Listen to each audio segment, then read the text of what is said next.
يا صل وسلم دائما أبدا على حبيبك خير الخلق كلهم. அஸ்ஸலாமு அலைக்கும். சிறிய அமல் பெரிய நன்மை தொடரில் பெரிய பெரிய நன்மைகளை பெற்றுத்தரக்கூடிய சின்ன சின்ன அமல்களை நம்ம தொடர்ச்சியாக பார்த்துட்டு வரோம் இந்த ரமலானுடைய நாட்களில். அந்த வகையில் இன்னைக்கு நம்ம பார்க்க போகிறது ரொம்பவே முக்கியமான ஒரு நபிமொழி. பேரிச்சம்பழத்தின் சிறு துண்டையேனும் தர்மம் செய்தாவது நரகிலிருந்து உங்களை நீங்கள் காத்து கொள்ளுங்கள். முஹம்மது நபி ஸல்லல்லாஹு அலைஹி வஸல்லம் சொல்கிறாங்க. இந்த ஒரு சின்ன நபிமொழி நமக்கு நிறைய விஷயங்களை உணர்த்துது. இது நாம் இன்னைக்கு ஒரு 3 கோணத்தில் பார்க்கலாம். முதல் விஷயம், ஒரு செயலை சொல்லிட்டு அது நரகத்திலிருந்து உங்களை காப்பாற்றும் அப்படின்னு சொல்கிறாங்க ரசூல்லா. அப்போ என்ன அர்த்தம்னா, சொர்க்கத்தை நோக்கி வழிகாட்டுமா, சொர்க்கத்துக்கு நெருக்கமாக்கும். நரக விட்டு தூரமாக்கும்னா என்ன அர்த்தம்? சொர்க்கத்துக்கு நம்மளை அந்த செயல் நெருக்கமாக்குமா. ஆனால் சொல்லியிருக்கிறது ஒரு சின்ன செயல், பலனும் ரொம்ப பெருசு. என்ன பெரியதுன்னா, நம்மளுடைய அல்டிமேட் கோல், இந்த வாழ்க்கையில் நம்மளுடைய நோக்கமான அந்த சொர்க்கத்தை நமக்கு அடையக்கூடிய அளவுக்கான ஒரு செயல். ஆனால் ரொம்ப சின்ன செயல். என்ன அந்த செயலில் என்ன நடக்குது அப்படின்னா, கொடுக்கிறது. ஏதோ ஒரு பொருளை கொடுக்க சொல்கிறாங்க நபி ஸல்லல்லாஹு அலைஹி வஸல்லம். அப்போ கொடுக்கிறது அப்படின்றதே இஸ்லாத்தில் ரொம்ப ரொம்ப மிகப்பெரிய ஒரு விஷயம். நீங்கள் எதை மற்றவங்களுக்கு கொடுத்தாலும் சரி.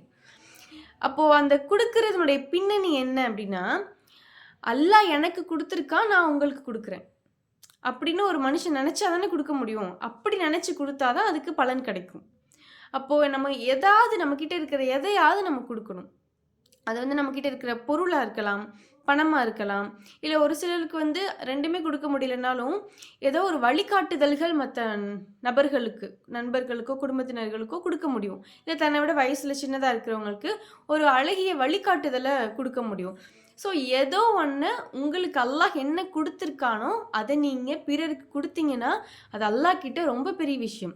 ஸோ அதனுடைய பின்னணி என்னவா இருக்குன்னா, இது நான் பெற்றுக்கிட்டது இல்லை, எனக்கு அல்லாஹ் கொடுத்தது நான் உங்களுக்கு கொடுக்குறேன் அதுலேருந்து அப்படிங்கிற ஒரு பேக்ரவுண்ட்லேருந்து அதை நம்ம கொடுக்கணுமா.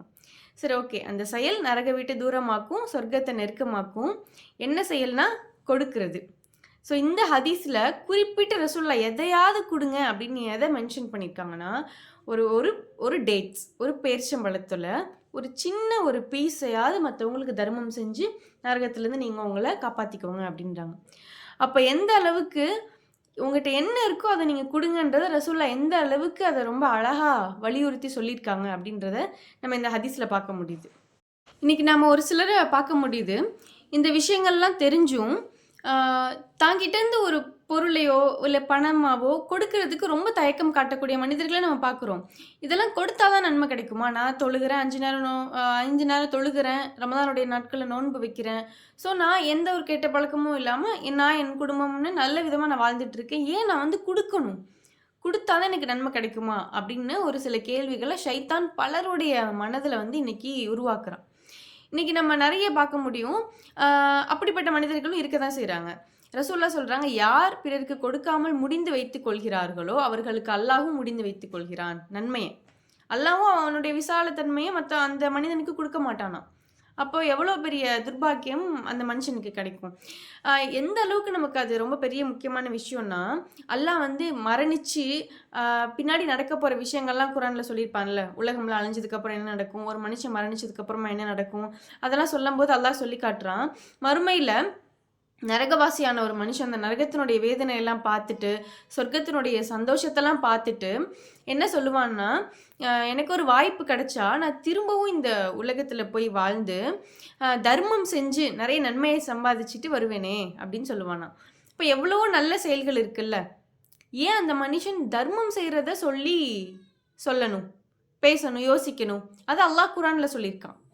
அப்போ தர்மம் செஞ்சவங்களுக்கு அல்லாஹ் எவ்வளோ வெகுமதியை கொடுக்குறான்னு அந்த மனுஷன் பார்த்ததுனால, அந்த நரகவாசி அந்த சொர்க்கத்தில் இருக்கவங்கள பார்த்ததுனால அவ்வளோ ஆசைப்படுறான். தர்மம் செஞ்சுருக்கலாம், எனக்கும் ஒரு வாய்ப்பு கிடைச்சா திரும்ப நானும் பூமியில் போய் தர்மம் செஞ்சு நன்மையை சம்பாதிச்சுட்டு வருவேன் அப்படின்னு அந்த மனுஷன் பேசுவானாம். ஸோ அந்த அளவுக்கு நம்மக்கிட்ட இருக்கிறத கொடுத்து நன்மை சம்பாதிக்கிறதுங்கிறது ரொம்ப ரொம்ப பெரிய விஷயம். நம்ம இன்னைக்கு பல பேரை பார்க்க முடியும், தன்கிட்ட இருக்கிறத ரொம்ப அழகான முறையில் மற்றவங்களுக்கு கொடுப்பாங்க, தேவையுடையவங்களுக்கு. அல்லாஹும் அவங்களுக்கு நிறைய கொடுத்துக்கிட்டே இருக்கான். ஸோ அப்படிப்பட்ட மனிதர்களையும் நம்மளால் இன்னைக்கு பார்க்க முடியும். ஸோ தொழுகை, நோன்பு, நல்ல பழக்க வழக்கங்கள், நற்குணம் இது எல்லாத்தையும் சேர்த்து நம்மக்கிட்ட இருக்கிறத கொடுத்து, பகிர்ந்து, தர்மம் செய்து நன்மையை சம்பாதிக்கக்கூடிய மனிதர்களாவும் நம்ம எல்லாரும் இருக்கணும். அல்லாஹு ரப்புல் ஆலமீனும் நம்மக்கிட்ட அதை தான் எதிர்பார்க்குறான், அதை தான் விரும்புறான். அது நமக்கு என்ன உணர்வை கொடுக்கும்னா, நான் ரப்புடைய அடிமை, அவன் எனக்கு கொடுத்துருக்கான், அதுலேருந்து நான் அவனுக்கு கொடுக்குறேன் அப்படின்னு. ஸோ எல்லா இஸ்லாத்தினுடைய நல் செயல்களும் என்னத்தை நமக்கு உணர்த்துது, எதனுடைய பின்னணியாக இருக்குன்னா, நான் அல்லாஹுடைய அடிமை. இப்போ நம்ம முன்னாடி உள்ள தொடரில் பார்க்கும்போது, ஃபஜர் தொழுகைக்கு ஒரு மனுஷன் எழுந்திருக்கிறான் அப்படின்னா, நான் அல்லாஹுடைய அடிமை, அவன் கட்டளை இட்டுட்டா நான் எந்திரிக்கிறேன் அப்படின்ற ஒரு உணர்வு நம்மளை உந்தும். எந்திரிக்கிறதுக்கு நமக்கு ஒரு உந்து சக்தியாக இருக்கும். அந்த மாதிரி தான் நமக்கு கொடுக்கும்போதும் நான் அல்லாஹுடைய அடிமை அப்படின்ற ஒரு நினைப்பு வந்துடுச்சுன்னா போதும், நம்ம தாராளமாக கொடுத்துருவோம். ஸோ எல்லா செயல்கள் மூலமாகவும் அல்லாஹ் நம்மக்கிட்ட எதிர்பார்க்கறது, நான் எஜமான், நீ என்னுடைய அடிமை, நீ கட்டுப்படணும். இஸ்லாமியன் அப்படின்றவன் கட்டுப்படக்கூடியவன், முஸ்லீம் அப்படின்ற வார்த்தைக்கு கட்டுப்படுபவன் அப்படின்றதான் அர்த்தம். அப்படின்றத அல்லாஹ் நம்முடைய ஒரு செயலையும் எதிர்பார்க்குறான். இந்த ரமலானுடைய நாட்களில் குறிப்பாக தர்மம் செஞ்சு நிறைய நன்மைகளை சம்பாதிக்கலாம். அதுக்காக நம்ம ரொம்ப மெனக்கிட வேண்டியதில்லை. ரசூலுல்லாஹ் ரொம்ப சின்ன ஒரு பொருளை சொல்லியிருக்காங்க. அதனால் உங்ககிட்ட என்ன இருக்கோ அதை மற்றவங்களுக்கு கொடுத்து சொர்க்கத்தை நோக்கி நகர்ந்து நரகத்தை விட்டு தூரமாகி அல்லாஹ் கிட்ட போய் நம்ம எல்லாரும் ஒரு நல்ல ஒரு நூறோட அல்லாஹ் முன்னாடி நிற்கணும் அப்படின்னு துவா செய்யலாம் இன்ஷா அல்லாஹ். அஸ்ஸலாமு அலைக்கும் ரஹ்மத்துல்லாஹி வபரகாத்துஹு.